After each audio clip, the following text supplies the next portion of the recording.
हजरत इब्राहीम फलस्तीन ने, ते बेटा और बीवी हजरत हाजरा अलैहिस्सलाम किथे ने? मक्का।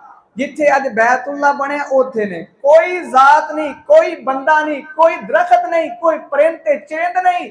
हजरत इब्राहीम छड़ के वापस चले गए, ते नाल थोड़ा जिहा सत्तू, ते नाल पानी, ते नाल खजूर, ए दे के जाते राह चले गए ने। ते हजरत हाजरा के करते ने? आपे भी पानी पींदियां ने, सत्तू खांदियां ने, खजूर खांदियां ने, बच्चे नूं भी देंदियां ने। ते जिस वक्त ये सब कुछ खत्म हो गया, खत्म होने तो बाद मां की छाती में दुध भी खत्म हो गया, ते बच्चा क्या करता है? रोंदा है। ते बच्चे रोंदा है जिस वक्त मां की ममता, वो जिहड़ा मां की ममता कैसी है, वो तो तड़पदी है। बच्चा थोड़ा तड़पता है, मां ज्यादा तड़पदी है कि मेरा बच्चा प्यासा, मेरा बच्चा उन्हें भुख लग गई है। ते मां की करती है? कदे सफा जाती है, पहले फिर मरवा, फिर सफा, फिर मरवा, ये चक्कर लगांदियां ने। ते 7 चक्कर, किन्ने चक्कर? 7 चक्कर। ए अल्लाह पाक ने इन्हां दी अदा इन्नी पसंद आई। अल्लाह ने जिहड़ा बंदा हज करन जांदा है ते उमरा करन जांदा है, अल्लाह ने उन्हां वास्ते फर्ज कर दिता है कि तुसीं हज करना है या उमरा करना है, जिन्नी देर तक तुसीं सफा ते मरवा दे 7 चक्कर नहीं लाओगे, मैं अल्लाह तुहाडा हज और उमरा कबूल ही नहीं करांगा। सूरत बकरा के अंदर अल्लाह करीम के फरमाते ने, फरमाया इन्ना सफा वल मरवता, इन्ना सफा वल मरवता मिन शाइरिल्लाही फमन हज्जल बैता। अल्लाह करीम फरमाते ने जेड़ा बंदा भी अल्लाह करीम दे घर दे अंदर जांदा है ते जाके हज करन दी ताकत रखदा है ना, ते ओ हज करदा है, ते फरमाया फला जुनाहा अलैहि अन यतवाफा बिहिमा, सफा ते मरवा, अन यतवाफा बिहिमा, इन्हां दोवां दा तवाफ करे।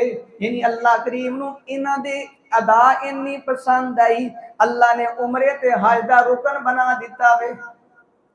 ये वेखो ना, हज दा मौसम है, हज दा जिन्ना भी 5 दिन है ने, जिथे जे मिना, मुजलफा, अरफा या साई करनी है, बैतुल्ला दे इर्द गिर्द चक्कर लाने ने, ये सारी दी सारी अदा हजरत इब्राहीम, इस्माइल और अम्मा हाजरा दी अदावां ने। अल्लाह ने उन्हां दी अदावां इन्नियां पसंद आईयां, अल्लाह ने हज दे रुकन बना दिते ने। क्यों ना बना दे? उन्होंने अल्लाह वास्ते कुर्बानियां दी। जिस वक्त सब कुछ खत्म होया, सफा जांदियां ने, फिर वेखदियां ने कि मैं ऊपर जाके मरवा जाके वेखनी आ, उत्थे कोई बंदा मिल जाए पानी लिए, कोई खाण वास्ते चीज मिल जाए, फिर उतों वेखदियां, फिर सफा जांदियां ने, फिर मरवा चक्कर लगांदियां ने। 7 चक्कर आके आके खत्म होए ना, ते वेखदियां के ने, आवाज आंदी है, ते कहन लगियां कि केड़ा बंदा आवाज देने वाला? आवाज ते आ रही है, बंदा नजर नहीं आ रहा। ते नाल कहदियां ने अगर तू है मेरे सामने आना, साड़ी मदद कर दे। ते वेखदियां के ने जिथे हजरत इस्माइल अलैहिस्सलाम लेटे हुए ने, ते अपनी अड्डी मार रहे ने, ऐसा अड्डियां बच्चे मारते ना, फिर रोंदे ने, वो अड्डियां मार रहे ने। ते अल्लाह ने हुक्म दिता जबरील नू, ए जबरील जाके जिथे मेरा इस्माइल अड्डी मारे उथे जाके तू पर मार। अल्लाह फिर की होएगा? फरमाया तेरा काम पर मारना ते तू चश्मा करना, मैं अल्लाह दा काम में। ये चश्मा निकला है, ये चश्मा निकलिया जिस वक्त अम्मा जी हाजरा अलैहिस्सलाम के कर दिया ने, उस वक्त बन्नी बनाना शुरू कर देने, क्यारी किनारी बनानी शुरू कर दिया ने। तो क्या कहते हैं? जम जम, और रुक जा, ठहर जा।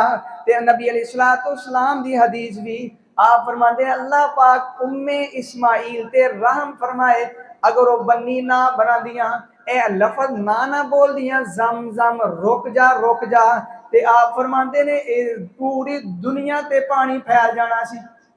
इतना बरकत वाला पानी कि नबी अलैहिस्सलाम फरमाते ने, ये पानी पीवोगे शिफा भी है, पानी पीवोगे गिजा भी है, पानी पीवोगे तो तुम्हारी प्यास भी बुझ जाएगी। ये देखो ना किन्ने दिन तक उथे पानी पी रहे ने, कोई खान वाली चीज नहीं। उम्मे अपना हाजरा अलैहिस्सलाम पानी पींदियां ने, हजरत इस्माइल भी पानी पींदे ने, खान वाली कोई चीज नहीं।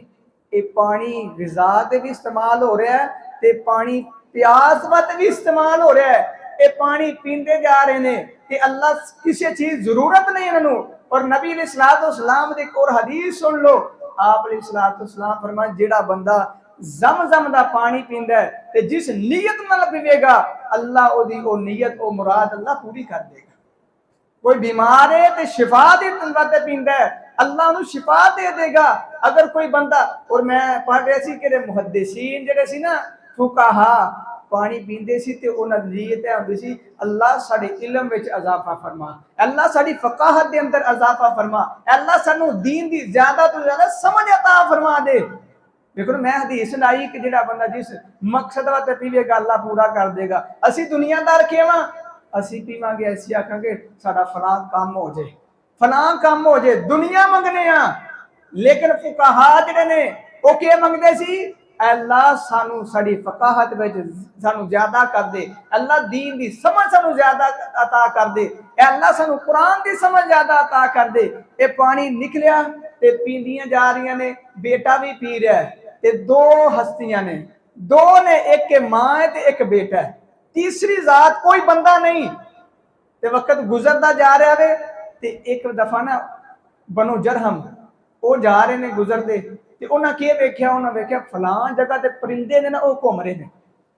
क्योंकि पहले बंदे पानी तलाश करना हुंदा सी, परिंदे वेखते सी, जिथे परिंदे घूम रहे ने समझ उत्थे पानी है। दूसरे नंबर पे जिथे कुत्ते दी या गधे दी आवाज आए ते समझते सी कि इत्थे कोई बस्ती मौजूद है, ते फिर उत्थे जाके मदद तलब करनी, कोई चीज लैनी देनी हुंदी सी। उन्हें बनो जरहम ने वेख्या कि इत्थे परिंदे घूम रहे ने ते इत्थे जरूर पानी होएगा। बंदा भेजा, बंदा आया, उन्हें वेख्या, उन्हें कहा वाकई पानी है।